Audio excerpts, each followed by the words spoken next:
বরকতে তোমরা যারা আমাদের পাকিস্তান যাইতে চাও সবাই মিলে ধাক্কা দিলে তোমরা চলে যাবো হিন্দুস্তান।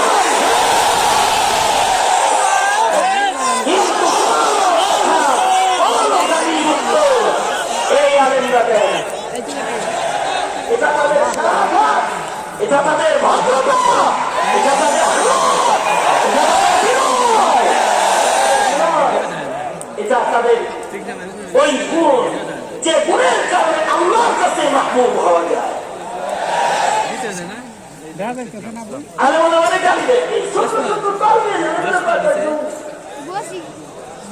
সেদিন জন্মাইছে তারে কয় রাজা খান আলমোদর কাঠমোল্লা, তাকে বলে মধ্যযুগী। আরে তোমার মতো ওইরকম চাকচিক্যের আলতমর্দান সুরত আকৃতি মৌলবীরা গ্রহণ করে না, ধরে না, কারণ এইটা তো আল্লাহর কাছে মাহবুব না। তোমার চকচকা ব্র্যান্ডের মাল, এটা আল্লাহর কাছে পছন্দ না। ব্র্যান্ডের পোশাক করো, আল্লাহর কাছে পছন্দ হলে তোমার ভেতরটা কেমন হইতে, এইটা এ কারণে আমাদের আকাবের আসলাফদের তালিম, আমাদের গার্জিয়ানরাও আমরা কিছু করি না। এটা আমাদের সারাফত, এটা আমাদের ভদ্রতা, এটা আমাদের ভদ্রতা, এটা আমাদের দুর্বলতা না। এইরকম না যে আমরা আইডি কার্ড ছাড়া, এইরকম না যে আমাদের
বদলা পাল্টা গালি দেয় নাই, সবার করেছে।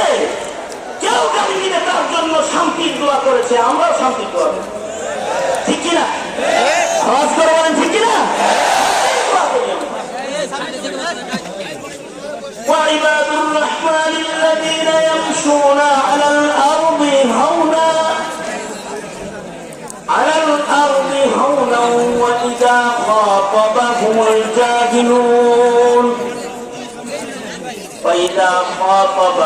الجاهلون قالوا سلاما।